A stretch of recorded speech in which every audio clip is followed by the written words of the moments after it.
مفتی صاحب، سبق یاد نہ ہونے پر استاد کا 10 سالہ بچے پر بے منت تشدد کیا گیا ہے اور یہ معاملہ پیش آیا لاہور میں. اس کی میں ڈیٹیل اگر آپ کو بتاتا چلوں کہ ایک بچہ ہے، ایان نامی بچہ ہے. ایکسپریس نیوز پہ یہ رپورٹ ہوا ہے یہ معاملہ. ایان نامی بچے کو اس کے ٹیچر نے مارا ہے اور کافی شدید مارا ہے. اور جب بچہ گھر آیا اس نے بتایا کہ اپنی دادی ماں کو بتایا اور دادی نے پھر رپورٹ کروائی. وہ پہنچ گئی، سیدھا تھانے پہنچ گئی اور وہاں پر رپورٹ درج کروائی. اب اس کے پیٹ اور جسم کے دیگر حصوں پر نشانات ہیں پائپ سے، جو پلاسٹک کا پائپ ہوتا ہے اس سے مارا ہے انہوں نے. اس معاملے میں اب ملزم کی گرفتاری کے لیے آبویسلی ہدایات جاری کر دی گئی ہیں اور کوشش بھی ہے جلد سے جلد گرفتار ہو جائے. اس سلسلے میں جو ہمیں رہنمائی درکار ہے شریعت میں، کیا کوئی ایسا معاملہ ہے کہ کیا بچے کی تعلیم کے لیے اس کو جسمانی طور پر مار پیٹ کرنا یا تشدد یو کین سے ڈائریکٹلی اس کا نشانہ بنایا جا سکتا ہے؟ شریعت میں اس کی کوئی گنجائش ہے؟ الحمدللہ والصلاة والسلام علی رسول اللہ، اما بعد. یہ جو مسئلہ پیش آیا ہے اور اس سے پہلے بھی پیش آتے رہے ہیں اس طرح کے حادثات، اور بعض اوقات یہ استاد صاحبان اتنا مارتے ہیں کہ بچے کی جان نکل جاتی ہے، بچہ جو ہے وہ فوت ہو جاتا ہے، یا اس کے اعضاء جو ہیں اس کو نقصان پہنچتا ہے، ہاتھ ٹوٹ جاتا ہے. تو یہ جو ہے نا نہایت افسوس والی بات ہے. بے شک. جو بات شرعی رہنمائی ہے اس بارے میں وہ تو یہی ہے کہ کل المسلم علی المسلم حرام دمہ وعرضہ ومالہ. جی. جو مسلمان ہے دوسرے مسلمان پر اس کا خون بھی حرام ہے، اس کی عزت بھی حرام ہے، اس کا مال بھی حرام ہے. یعنی اس کا نہ مال چھین سکتا ہے، نہ اس کی بے عزتی کر سکتا ہے، اور بے عزتی میں یہ جو مارنا ہے یہ بھی آ ہی جاتا ہے، اور نہ ہی اس کو دوسری طریقے سے نقصان پہنچتا ہے. اور المسلم من سلم المسلمون من لسانہ ویدہ. مسلمان تو وہ ہے جس کے ہاتھ اور زبان سے دوسرے مسلمان محفوظ ہوں. اذیت پہنچانا یہ کسی دوسرے شخص کو یہ جائز نہیں ہے. شریعت میں جو تأدیب کے لیے مارنا ثابت ہے، 4 قسم کے لوگ ہیں جن کے لیے یہ تأدیب یا ضرب یا مارنا بطور سزا کے تاکہ وہ بندہ صحیح ہو جائے، راہ راست پہ آ جائے، تو یہ 4 قسم کے لوگوں کو یہ حق حاصل ہے. ایک ہے حاکم یا اس کا نائب، قاضی، جج. وہ فیصلہ کرتا ہے اور کسی کو سزا دیتا ہے، جسمانی سزا، کوڑوں کی سزا دیتا ہے. 10 کوڑے ہے، زیادہ ہے، کم و بیش ہے. تو یہ قاضی اور حاکم کا حق ہے کہ کسی مجرم کو وہ سزا دے. ایک یہ بات ہے. دوسرا جو شخص ہے وہ آقا ہے، یعنی مالک ہے، وہ اپنے غلام کو، لونڈی کو سزا دے سکتا ہے، جسمانی سزا، وہ بھی ایک حد کے اندر. اس طرح جسمانی سزا نہیں کہ نشان پڑ جائے اور اس کا کوئی عضو جو ہے نا وہ ضائع ہو جائے.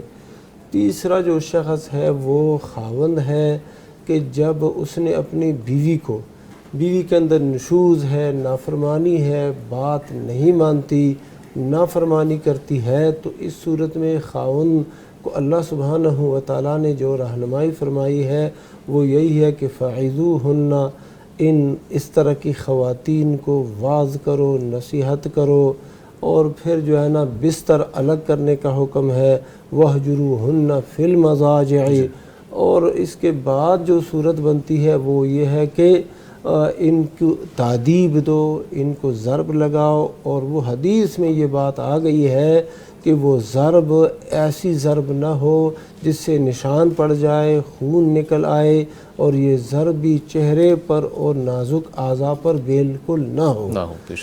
اور یہ بھی بتا دیا کہ جو شریف لوگ ہیں وہ اس سے بھی اجتناب کرتے ہیں. اللہ کے نبی صلی اللہ علیہ وسلم نے کبھی بھی اپنی بیویوں کو نہیں مارا ہے، ان پہ ہاتھ نہیں اٹھایا ہے. تو شرفاء کا تو یہی طریقہ ہے.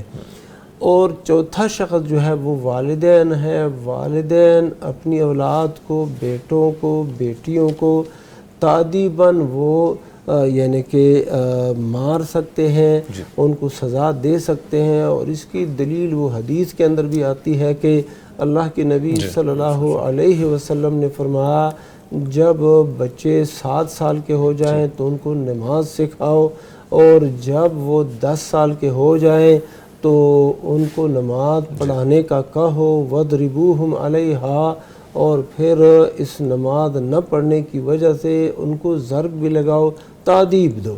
تو یہ 4 قسم کے لوگ ہیں، باقی ایسی کوئی نص کوئی دلیل میرے علم میں نہیں ہے کہ صحابہ کرام نے یا نبی صلی اللہ علیہ وسلم نے اپنے کسی شاگرد کو مارا ہو، یا آپ صلی اللہ علیہ وسلم کے صحابہ کرام میں سے کسی صحابی نے مارا ہو اور وہ اس کا غلام نہ ہو، وہ اس کا بچہ نہ ہو، اور کوئی اجنبی شخص ہے صرف شاگرد ہے اور وہ اس کو مارتا ہے، تو ایسی کوئی دلیل ہے نہیں۔ اور جو نصوص عامہ ہے ان سے یہی بات ثابت ہوتی ہے کہ ایک مسلمان کا خون، اس کی عزت، یہ حرام ہے۔ اور یہ جو ہم مارنے کا سلسلہ چلاتے ہیں اسکولوں میں اور مدارس میں، اور بالخصوص حفظ کے مدارس میں، اس سے نقصان بڑا ہوتا ہے، بدنامی بھی ہوتی ہے، اور بعض اوقات لوگ متنفر ہو جاتے ہیں پڑھنے سے، اور اسی طرح علم حاصل کرنے سے وہ متنفر ہو جاتے ہیں۔ تو یہ جو ہے نا بہت سے لوگ، اور اس پاکستان کے اندر بھی بہت سے مدارس ہیں، دینی مدارس اور اسی طرح سکولز ہیں، ان کے اندر یہ مارنے پر پابندی ہے، اور ان کے بچے بڑے اعلیٰ نمبر حاصل کرتے ہیں امتحانات میں، اور ان کی حیثیت بڑی بلند ہوتی ہے۔ تو اور اسی طرح دوسری دنیا میں نا، یورپ کے اندر، مغرب کے اندر، اس پر تو ہے ہی پابندی، تو وہاں پر بھی لوگ پڑھ رہے ہیں اور اعلیٰ نمبر حاصل کر رہے ہوتے ہیں، اور بڑی قابلیت ان کے اندر ہوتی ہے۔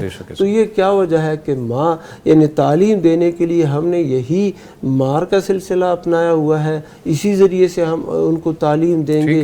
نہیں، یہ درست طریقہ نہیں ہے۔ طالب علم کے ساتھ مختلف اسالیب، مختلف طریقے آپ نے اختیار کرنے ہیں، اس کی عمر کو دیکھ کے، اس کی قابلیت کو دیکھ کے، اس کے رجحانات کو دیکھ کے، پھر آپ نے اس کے ساتھ اس طرح کا تعامل کرنا ہے۔ اور جو مارنے کا سلسلہ ہے، اس سلسلے میں تو مجھے بالکل کوئی یعنی قرآن اور سنت سے کوئی واضح نص ملی نہیں ہے۔ بہت شکریہ سر۔